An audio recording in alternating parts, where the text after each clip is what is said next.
At Yale University on March 10th of 1886, class of 87 student Michael Woodward tried to make a stop during practice and wasn't able to prepare himself. In the subsequent collision, Woodward was hit on the head by his opponent's leg. He was paralyzed from the neck down and died 9 days later. What I have just described is the earliest recorded football-related death. Since then, numerous football players have died prematurely. However, since Woodward's death in 1886, the understood factors of these deaths have changed significantly.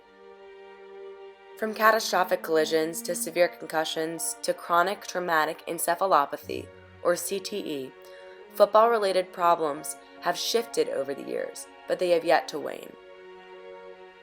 In November of 1905, President Teddy Roosevelt telegraphed Harvard's president, Charles Eliot, asking him to address the year's record of 19 deaths for fear that the sport's bloody reputation would get it banned outright instead of changed to protect the players. TR convened 2 White House conferences in an effort to encourage reforms of college football practices of the day, which had already prompted many colleges and universities to discontinue the sport. Following those White House meetings, Chancellor Henry McCracken of New York University organized a meeting of 13 institutions to initiate changes in football playing rules. From this, the modern game of football was born. In came the forward pass, the 10-yard first down, the lengthening of the line of scrimmage, an emphasis on penalties, and a novel emphasis on improving the quality of refereeing to prevent the dangerous play on the lines.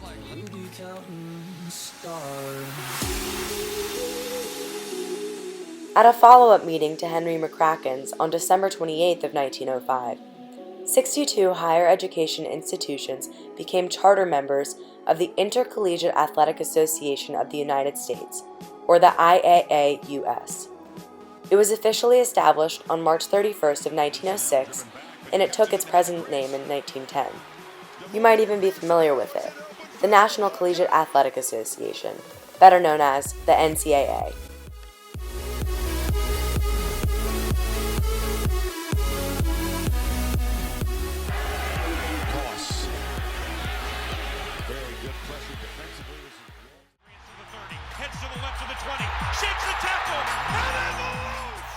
Injuries would rise again, but one integral problem was a lack of good data. Not until 1931 were statistics regularly kept on football fatalities. Over the years, those numbers would show a pattern of deaths that would return to the numbers that nearly ended football in America before it began.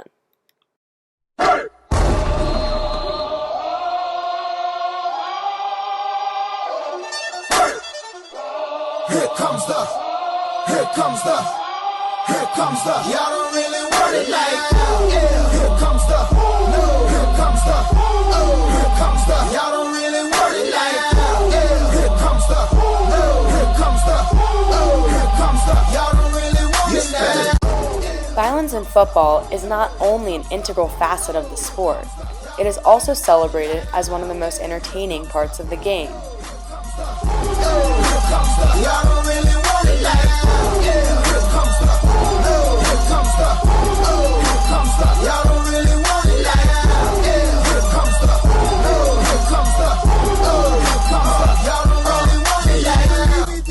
Between 1965 and 1969, more than 100 players at all levels died of brain injuries, an average of about 20 per year, about the same number as died in 1905, but from brain injuries alone. The mounting number of head injuries led to significant equipment and rule changes that altered the sport and made it profoundly safer, at least in the short run. So let me tell you the deal. I'm also serious, I'm dirty, I'm no longer for real. I'm like a hop, skip, and a jump, a clock grip on the pump, from leaving you in the trunk, somewhere prepared to jump. The change was extraordinary. Between rule changes and the 1973 creation of NOCSAE, the National Operating Committee on Standards for Athletic Equipment, head injury fatalities in high school football declined by 3/4.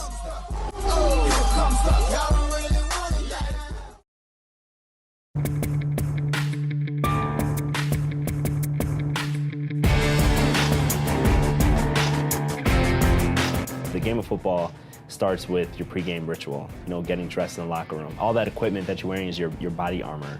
The helmet's your most important piece. It has to allow you to perform at your best. You have to feel good about what you're putting on. Helmets have changed so much over the years. I mean, the first helmet that I had in high school, it had maybe one inflation point. But besides that, it didn't really fit the way that I wanted it to, as well as a smaller shell. So the protection just wasn't there. Even at that level, right, in high school, I still understood the risks of football. With the new technology that's available today, it tries to mitigate those risks and tries to minimize them. We work with everybody that's involved in the game when we design a football helmet. Players have direct input, but so do equipment managers, so do coaches, and so does the team medical staff.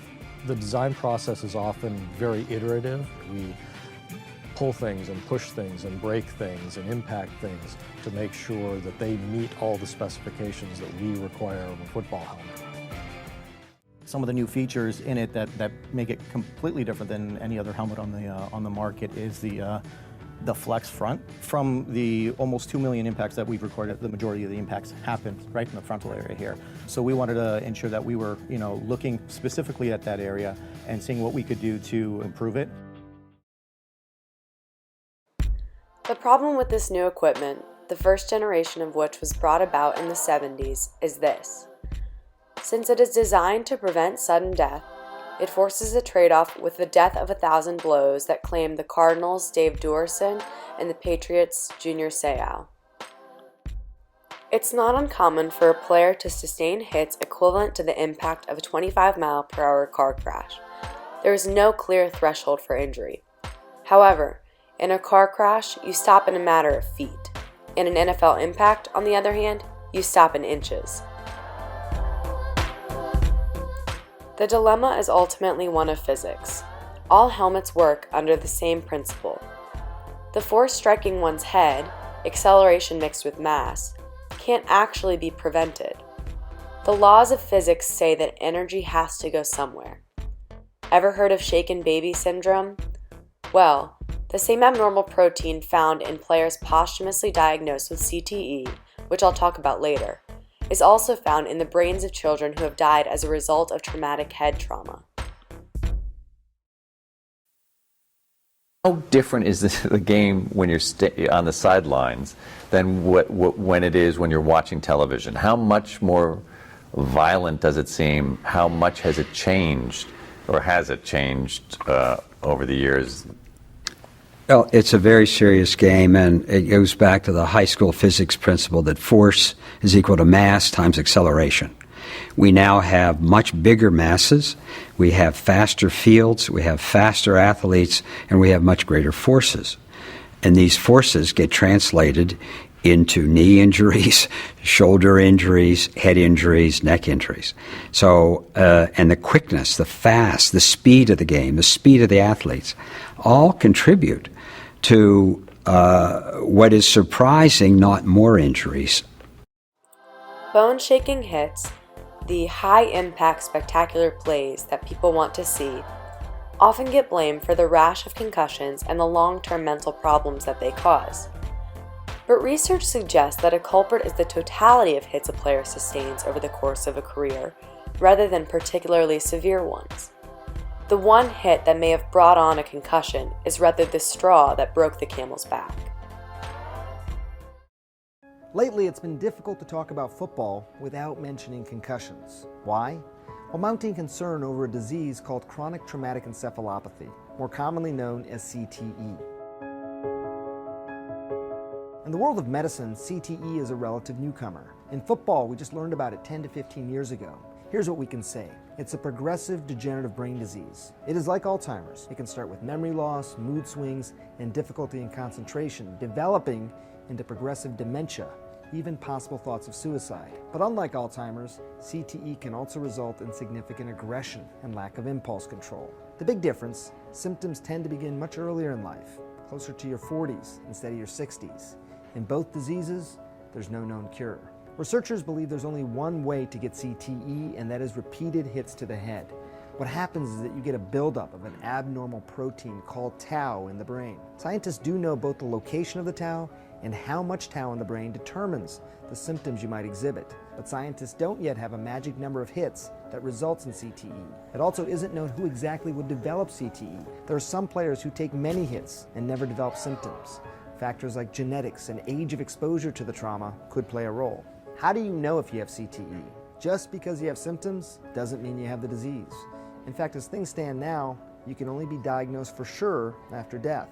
Scientists are researching how to diagnose in living people. A prominent group of researchers have found over 90% of former NFL players have developed CTE. But remember something important here. The number could be so high because of something known as selection bias. That means the brains that were studied were from people who worried that they had CTE. Also, it's not just football players that need to be concerned. Boxers, soccer players, people in the military, anyone who's exposed to constant head trauma can develop it too. Well, so we got the brain of Tom McHale. I knew he was a Cornell graduate. I knew he'd played for Cornell. And I knew he was a 9-year veteran of the NFL. And then when we looked at the sections, again, this is a 45-year-old with terrific disease. I mean, he had florid disease. He has tau in all these regions of his brain. And to know that he was 45 when he died, that is so extraordinary. You don't get changes like this until you're usually much older, and then only if you have a genetic susceptibility or something. So to see a change in such a young individual really was quite extraordinary. How bad was it? I mean, it was about as bad as you get. I mean, it could get worse.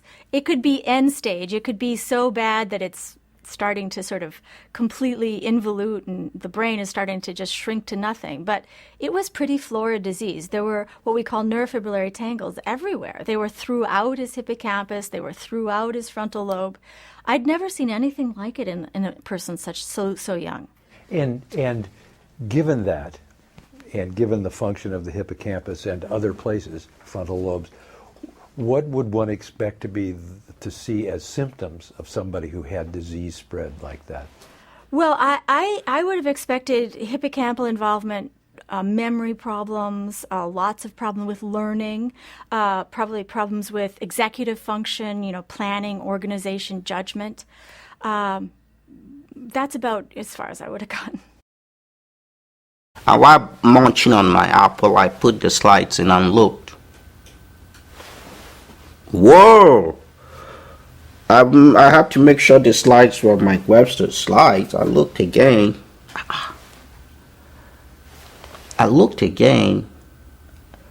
I saw changes that shouldn't be in a 50-year-old man's brain, and also changes that shouldn't be in a brain that look normal. I saw abnormal proteins in his brain, in so-called neurofibrillary tangles, the neuritic threads, pardon the jargon. But I looked at several, the topographic distribution. It was different from Alzheimer's disease. I saw, again, that complicated my disposition, my state of mind. So I took the slides home. I said, this is something I need to spend time with. After I looked at it over and over and over and over, I was convinced this was something. I said, okay, it's something, but don't make the mistake other people made. Don't just publish it and give it a descriptive name. Name it a disease, give it a name. Present it as a disease, package it, develop a pathogenetic concept for it. I'm an expert on what I see in the brain, and that's really all I presented. What I saw in these individuals' brains and how, and I also did say that in my opinion it was related to trauma because I'd only seen this pattern of changes in brains that had experienced considerable trauma.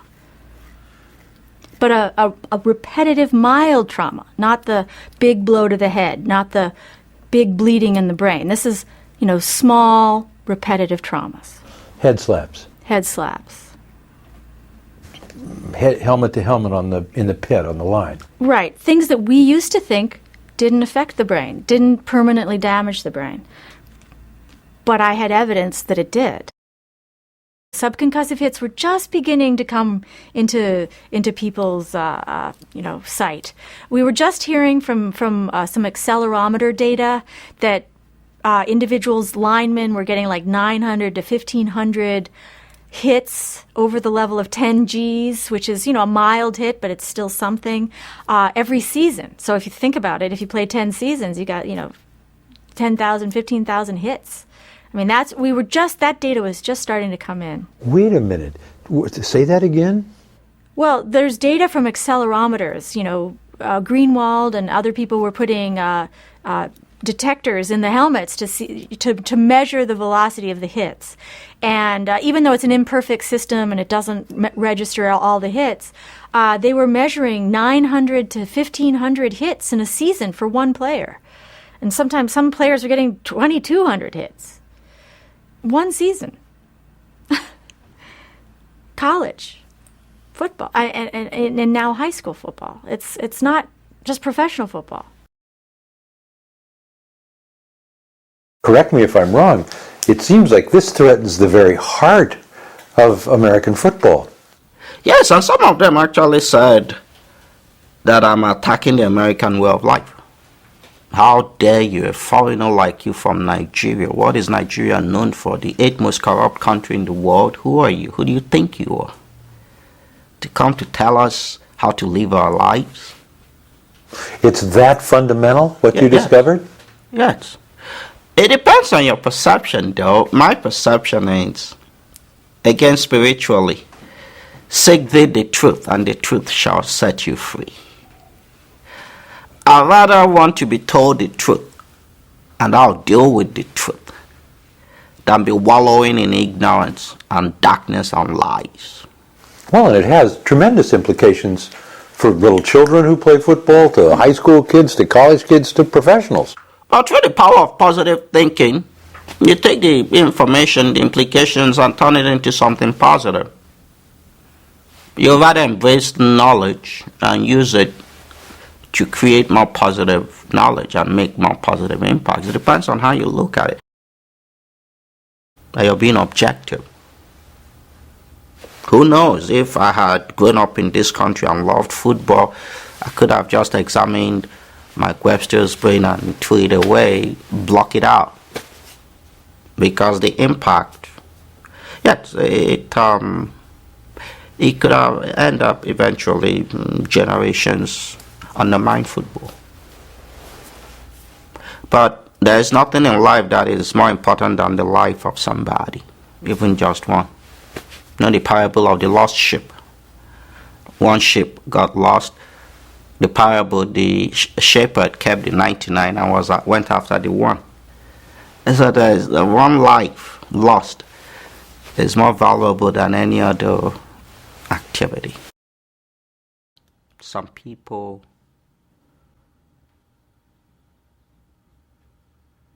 while adding value to entertainers, while contributing to the American experience, paid the ultimate price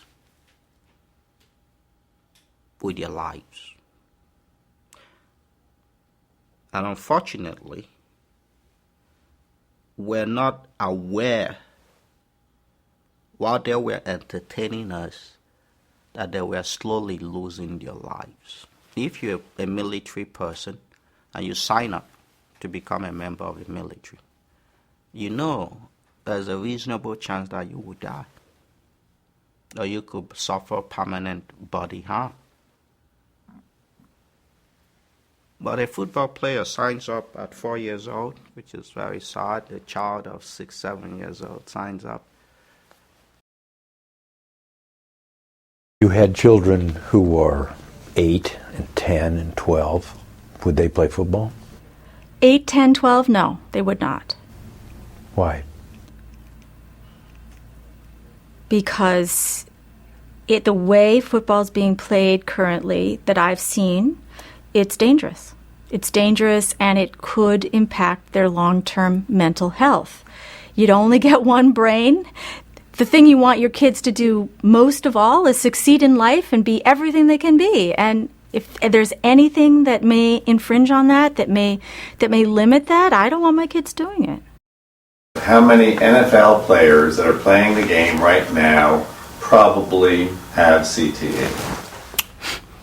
Okay. Based on my experience, there's not been any NFL player I've examined that did not have CTE. Now, the degrees of advancement of the disease will be different, and they have different types. So my opinion, based on my experience, is all of them. Did you say all of them? All of them. All the NFL players I've examined pathologically, I have not seen one that did not have changes in their brain consistent with brain damage. And your guess is it's not just a special group you're seeing who happen to kill themselves or whatever. It would be present even in active players even now? I think in active players who have played through high school, college, each and every one of them, in my opinion, has a certain degree of brain damage. CTE is progressive. Let me give you a good example. There's this Now wait a minute. CTE is progressive, therefore... the longer they live, the more advanced the disease becomes.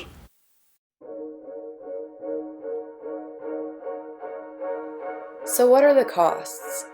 The costs of eliminating football in its entirety, of getting rid of a sport that has shaped the American way of life, a sport that shares a day of the week with God Himself.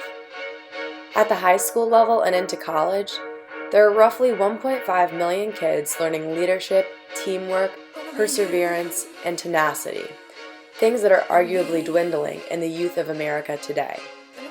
To eliminate the activities that instill these qualities because they're tough or because one might sustain an injury could remove an opportunity for the youth of our country to learn the valuable lessons that built it. But what are the human costs? The effects of CTE have taken Mike Webster, Dave Duerson, Junior Seau, Andre Waters, 27-year-old Tyler Sash, and 18-year-old Eric Pelly, to name a few. But don't look to the pros. Most adult men aren't going to eradicate the way that they make a living. Instead, look to high school and college, where voters and parents still have some say.